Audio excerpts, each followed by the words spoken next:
Yang sekarang mungkin yang terjadi, Ingarso sung korupsi, Ingmadia mangun dinasti, tuturi cawe-cawe.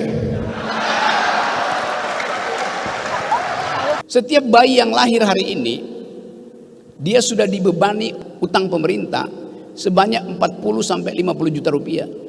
Bagaimana kita membayangkan bonus demografi kalau bayinya IQ-nya kurang dan dia masih harus bayar utang? Bagaimana mungkin Anda bertanding dengan anak muda Singapura kalau IQ kita sekarang 70 sementara yang di Singapura itu udah 115.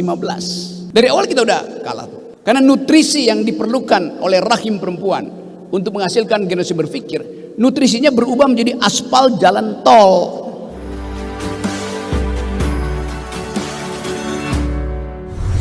Ini sesi talk show dengan tema menggugah keindonesiaan kita. Boleh tepuk tangan sekali lagi untuk teman-teman semua. Di sini saya nggak akan sendiri, saya akan mengundang sejumlah narasumber untuk menemani saya pada siang hari ini. Kita akan berdiskusi mengenai menggugah keindonesiaan kita. Saya akan undang dengan hormat kepada Wakil Rektor 3 Universitas Negeri Semarang, Dr. Ngabianto. Kami persilahkan.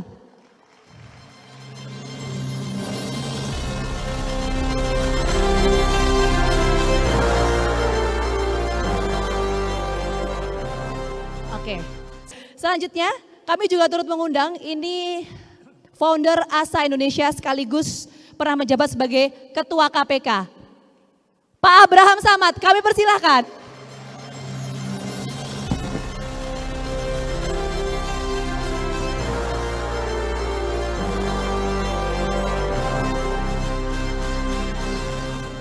Mic-nya boleh dicek dulu, Pak. Tamu yang ini terakhir kita akan sapa seorang akademisi. Siapa? Kita boleh dong teriak. Siapa akademisi? Oke. Bung Rocky Gerung, kami persilakan.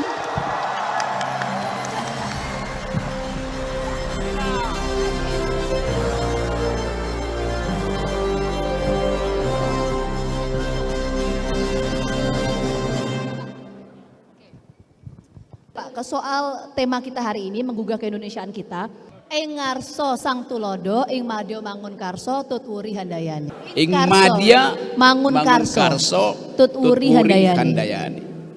Itu diucapkan ketika beliau memastikan bahwa pendidikan harus jadi penyumbang utama energi kemerdekaan. Pendidikan harus jadi penyumbang utama energi kemerdekaan. Sekarang yang dicita-citakan oleh Ki Hajar Dewantoro diulas di dalam statistik Asia bahwa IQ orang Indonesia itu cuma 70.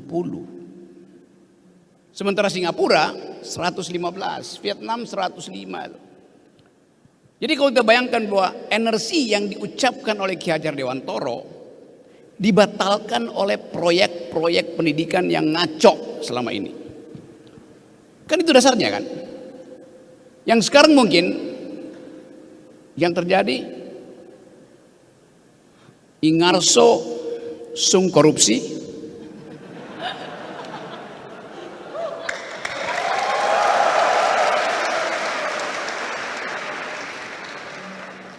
Ingarso sung korupsi, Ingmadia mangun dinasti,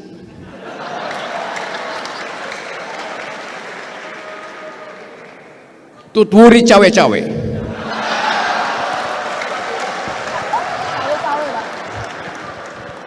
Itu yang kita punya hari ini, yang menyebabkan perintah konstitusi untuk mencerdaskan kehidupan bangsa tidak terjadi.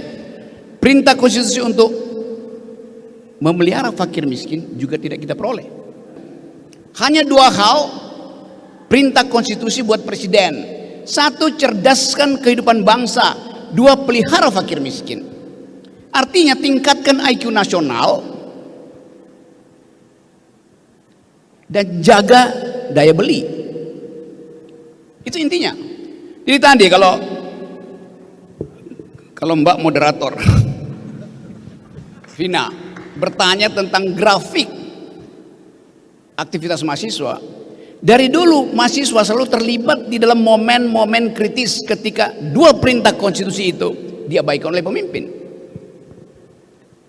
Kan yang akan dapat akibat dari gagalnya sistem pendidikan kita adalah mereka yang dijanjikan untuk jadi bonus demografi di 2045 itu.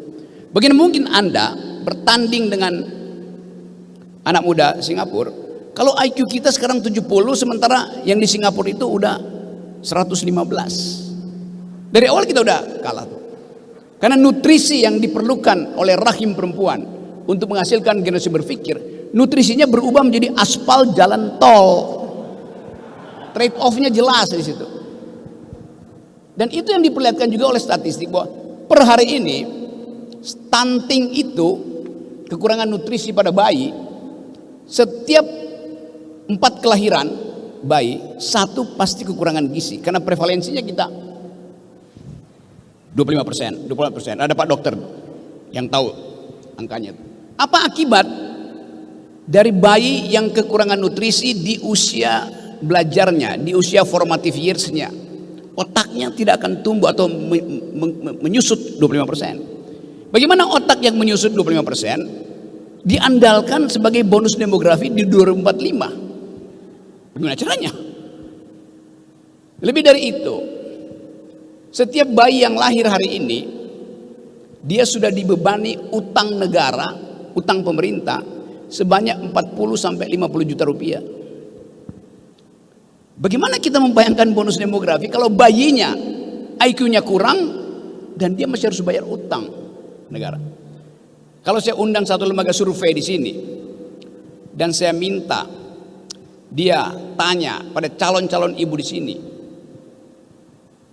mau nggak Anda melahirkan bayi yang pasti otaknya menyusut dan harus bayar utang? Mungkin ibunya bilang iya, saya ambil risiko itu. Tapi coba respondennya adalah si bayi. Bayinya nggak mau pasti. Dia akan artinya ogah, nggak mau lahir. Kalau bayinya rasional, kalau bayinya lulusan UNES,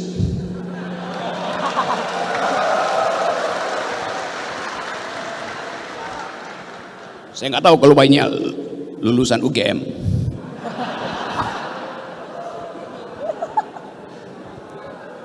Kan itu yang ada di kepala kita kan.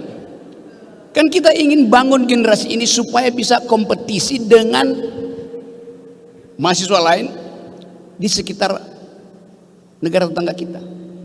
Kalau misalnya pemerintah mengatakan bahwa kalian mahasiswa Indonesia akan punya pendapatan 3 kali lipat dari hari ini, ya bagus. Kalian akan tumbuh cerdas 2 kali lipat IQ dari hari ini, ya bagus aja. Tetapi itu kalau mengandaikan Singapura nggak bertumbuh, Thailand nggak bertumbuh, Vietnam nggak bertumbuh. Kan kita mesti baca statistik bahwa Singapura juga pasti bertumbuh, Thailand bertumbuh.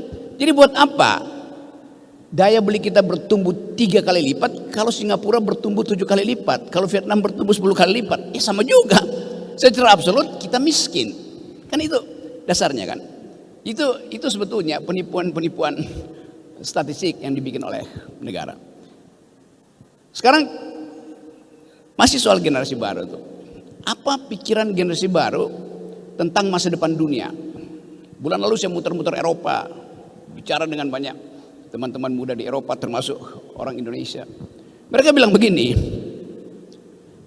kami yang dapat beasiswa dari negara bahkan gak ingin pulang ke Indonesia. Karena mereka melihat tidak ada potensi bagi mereka untuk hidup sejahtera di negara sendiri. Kita pertanyakan kebangsaan mereka di mana, patriotisme mereka di mana. Tapi kita juga tahu bahwa mereka melihat secara jujur bahwa negeri ini ada di dalam ambang kebangkrutan. Dengan hutang 17.000 dan pendapatan GDP kita itu mendekati 3,4% dalam batas yang bahaya. Jadi kalau kita bicara tentang menggugah keindonesiaan, kita gugah keindonesiaan dengan fakta-fakta yang ada hari ini. Bukan sekedar menimbulkan semangat optimisme yang palsu. Itu pentingnya kita speak up. bicara tentang keadaan. Lakukan public outcry, jangan speak up aja. Ada outcry, ada kemarahan yang diucapkan. Tapi tentu itu membutuhkan kecerdasan. Kita marah secara metodologis supaya nggak dianggap kita sedang membenci pemerintah. Kita marah karena kalkulasi-kalkulasi rasional dalam pembuatan kebijakan publik tidak masuk akal. Kemarin ada problem dengan ibu kota sehingga Presiden Jokowi akhirnya jadi agen properti itu. Mau menjual IKN itu pada pengusaha-pengusaha properti di Singapura. Dan saya ngomong dengan beberapa teman di Singapura, mereka bingung. Apa yang dia mau beli? Barangnya nggak ada. Potensi, susah. Yang kita sebut sebagai IKN, sebagai surga, ada air terjun, ada burung terbang kiri kanan, bersih, itu hanya ada di laptop Pak Jokowi. Lalu itu kita mau jujur katakan itu tuh. Jadi kita balik lagi pada tema. Ini tema yang bagus. Saatnya mahasiswa stand up for your right and speak up.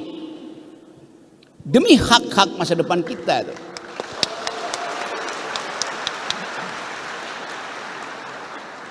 Coba kita bikin ekstrapolasi. Sekarang ada tahun pemilu. Semua orang berharap ada pemimpin yang bisa meneruskan warisan rejim hari ini. Apa warisannya? 1, utang luar negeri. 2, bangsa yang terpecah secara sara, agama, etnisiti itu. 3, demokrasi yang indeksnya turun terus. 4, situasi HAM yang makin lama makin mengkhawatirkan, terutama di Papua tuh. Jadi seluruh problem itu akan Anda hadapi nanti di 2024. Sekarang kita tunggu kampanye apa dari calon pemimpin bangsa tentang isu itu. Saya lihat baca statistik tadi pagi. Swing voters pemilu 2024 dari 27% naik merangkak ke 30%. Siapa mereka? Anak muda.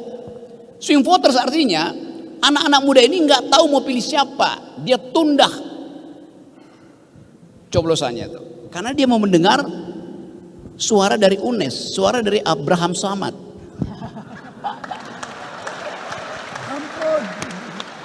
Ya serius, anak-anak muda yang disurvei itu, yang 27% tidak memberi poin pada apa yang ada sekarang. Mereka menunggu isu.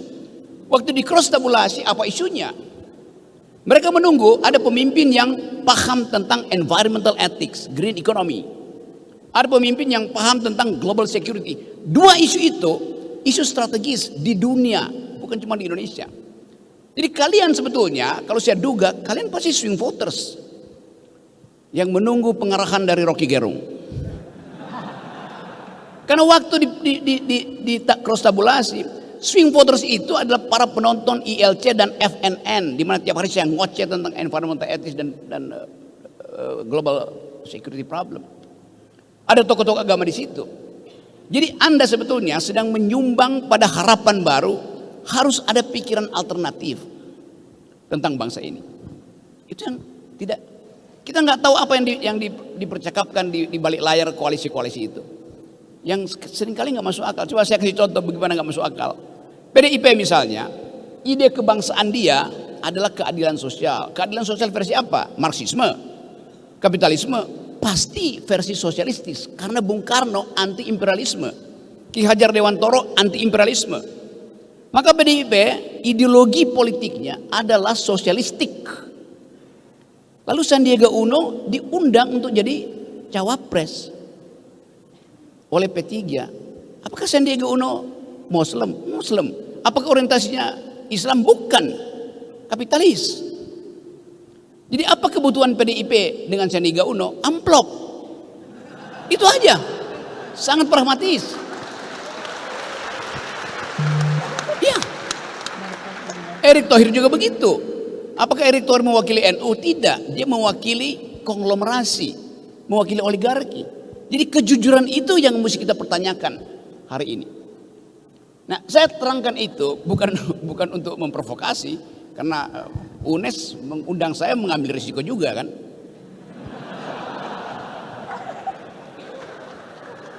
UNES artinya Universitas nekat sekali.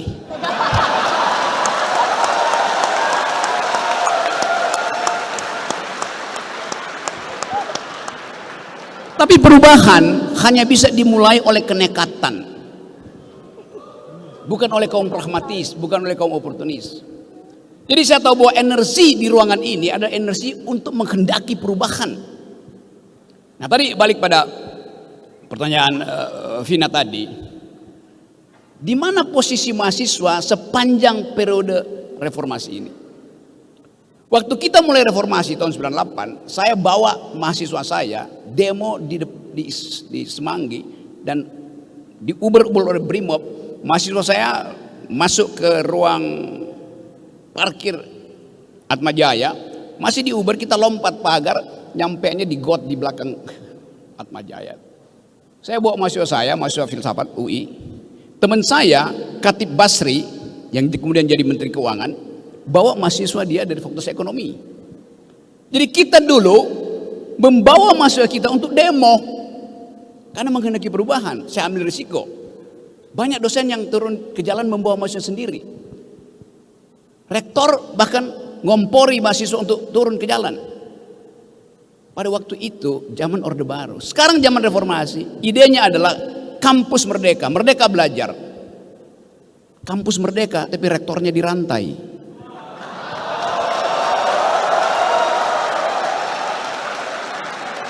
Yes. Jadi bukan merdeka belajar, kita masih belajar merdeka. Belum lulus merdeka tuh. Lalu apa gunanya kita di sini? Mengaktifkan kembali energi perubahan itu. Mana ketua BEM tadi? Ketua BEM-nya mana tadi ketua BEM? Ketua BEM dari fakultas FIB, Fakultas Ilmu Bohong-bohongan. Oh. FIPP, Fakultas Ilmu Pendidikan dan Psikologi itu berlebihan sebetulnya, karena di dalam pendidikan intinya ada psikologi. Setiap pedagog dia harus paham psikologi muridnya. Kenapa mesti ditambah psikologi?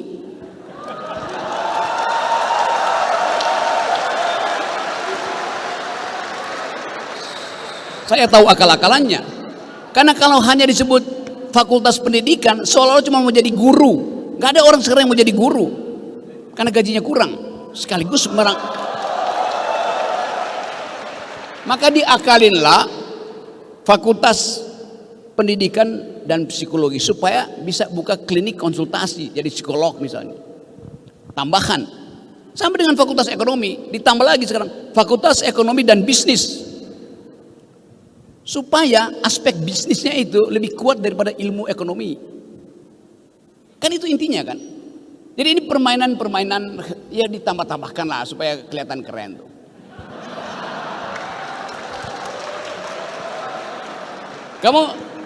Kamu semester berapa kamu? Hah? Semester 6. Rencana DO semester berapa?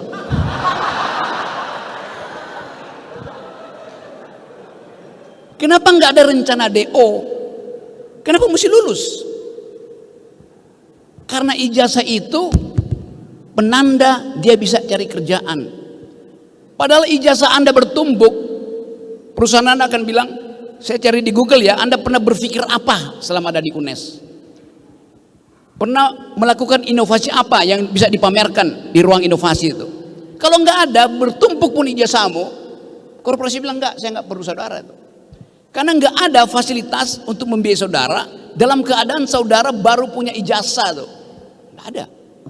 Jadi tabunglah prestasi sejak dari semester 1. Kalau prestasi sudah numpuk, bilang aja pada dosen, semester 4 saya mau DO Pak. Karena saya udah tahu semua peralatan untuk hidup, untuk bertahan hidup. Sering saya terangkan bahwa ijazah itu hanya tanda seseorang pernah sekolah, bukan tanda dia pernah berpikir.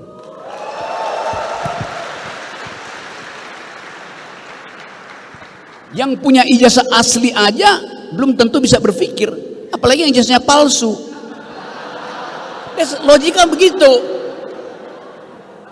Tapi saya tahu bahwa profesor-profesor di universitas ini mengabdikan sepenuhnya kehidupannya untuk meningkatkan IQ nasional. Saya tahu itu. Kalau Universitas Indonesia, ya dosennya itu banyak konsultan di luar tuh. Tapi ada tradisi di UNES, Universitas Negeri yang tadinya namanya IKIP, betul ya? Institut Keguruan dan Ilmu Pendidikan. Basis-basis pedagoginya tetap ada di situ. Kesederhanaan, kesetaraan. Jadi sudah betul kita mulai satu gerakan speak up. Bahkan kita bikin bahwa ini tempat pertama di mana kita bangunkan bangsa ini. Ada wake up call. Bahwa potensi kita untuk tumbuh sebagai bangsa yang berpikir sangat besar. Kenapa? Para pendiri bangsa ini, founding parents kita, jangan bilang founding fathers, itu bertentangan dengan feminisme itu. Founding parents kita atau founding person kita menumbuhkan kebiasaan untuk berdebat. Waktu konstitusi kita dibuat, itu hasil dari percakapan intelektual yang sempurna. Islam bertengkar dengan ide nasionalisme, nasionalisme bertengkar dengan ide komunisme, komunisme bertengkar dengan ide liberalisme itu. Jadi ada percakapan intelektual yang menjadi asas berdirinya bangsa ini. Dengan kata lain, ada suasana pluralisme dalam pikiran. Karena itu sekarang yang kita dengar NKRI harga mati, mematikan perdebatan. Pancasila harga mati, mematikan interpretasi itu. Begitu sering saya diundang, Pak Rocky, kita mau undang untuk seminar tentang Pancasila. Oke, temanya apa? Pancasila sudah final. Ngapain diskusikan sesuatu yang sudah final? Kan kekacauan itu terjadi. Jadi sekali lagi teman-teman, kita ingin agar supaya ada perspektif baru diucapkan dari UNES tentang bangsa itu. Kalau saya tawarkan misalnya, berani nggak teman-teman di UNES memikirkan bahwa Indonesia masa depan bentuknya adalah Commonwealth? Bentuknya ada perserikatan, bentuknya ada negara bagian. Takut karena NKRI harga mati. Kenapa takut membayangkan sesuatu yang mungkin lebih lega? Kalau sekarang NKRI harga mati itu kayak bebannya berat betul. NKRI harga mati ini luas, wilayah kita luas sekali. Jumlah pulau kita 17.000, benar nggak? Nggak. Udah ratusan pulau yang tenggelam karena pasirnya dikeruk, dijual oleh negara.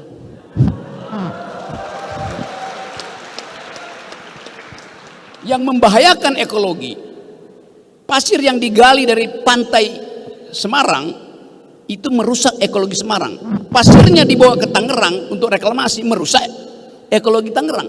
Karena pasir di sini bisa beda dengan pasir di sana. Kimianya pasir di sini bisa jadi racun buat ikan-ikan yang di Tangerang. Kimia tanahnya berbeda tuh. Apalagi yang dijual ke Singapura. Jadi dunia ini sedang diasuh oleh dua grammar. Satu adalah environmental ethics. Di dalamnya ada ide tentang new kind of justice, yaitu gender equality, feminism point of view. Nah kita di sini nggak mendengar isu itu dibicarakan oleh para capres. Kenapa? Karena para capres dikepung oleh isu 20% threshold. Itu yang merumitkan kita. Jadi ide itu jadi buntu karena soal teknisnya mesti diselesaikan dulu. Kalau sekarang siapa calon presiden? Nggak ada calon presiden hari ini. Karena konstitusi bilang calon presiden harus mendaftar dengan wakilnya. Kalau nggak ada wakil, nggak mungkin jadi presiden. Buat dapat wakil itu harus lampaui juga jebakan 20% threshold. Yang udah 2 kali saya dalilkan ke Mahkamah Konstitusi ditolak terus. Ngapain ada threshold? Kalau 0% udah bebas. Anies sudah dapat calon wakil presiden, Ganjar punya calon wakil presiden, Prabowo calon wakil presiden. Jadi udah. Kalau itu udah terjadi, di sini akan berderet di situ.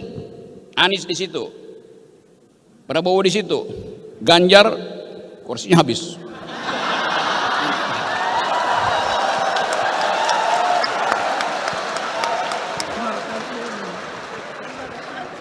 Jadi ini forum akademis, kita mungkin bisa berikan kritik dalam bentuk satir. Kemampuan kita mengabstraksikan persoalan. Kelucuan itu ada di otak, bukan pada tubuh itu. Nah teman-teman, sebelum beralih menjadi delik, saya mau mengucapkan satu hal bahwa ini bangsa yang sedang berpikir. Nation in thinking, nation in waiting. Jadi sekali lagi saya senang diundang oleh UNES, Universitas Nekat Sekali, dan ASA, Akal Sehat Abraham. Tapi oke, itu pengantarnya, nanti kita bicara panjang lebar. Tapi izinkan saya nanti kira-kira 3:30 saya mesti ke bandara. Karena masih mengurus hal-hal lain yang juga sama, itu isu kebangsaan. Saya kira itu pengantar, nanti silakan diskusi ya. Assalamualaikum warahmatullahi wabarakatuh.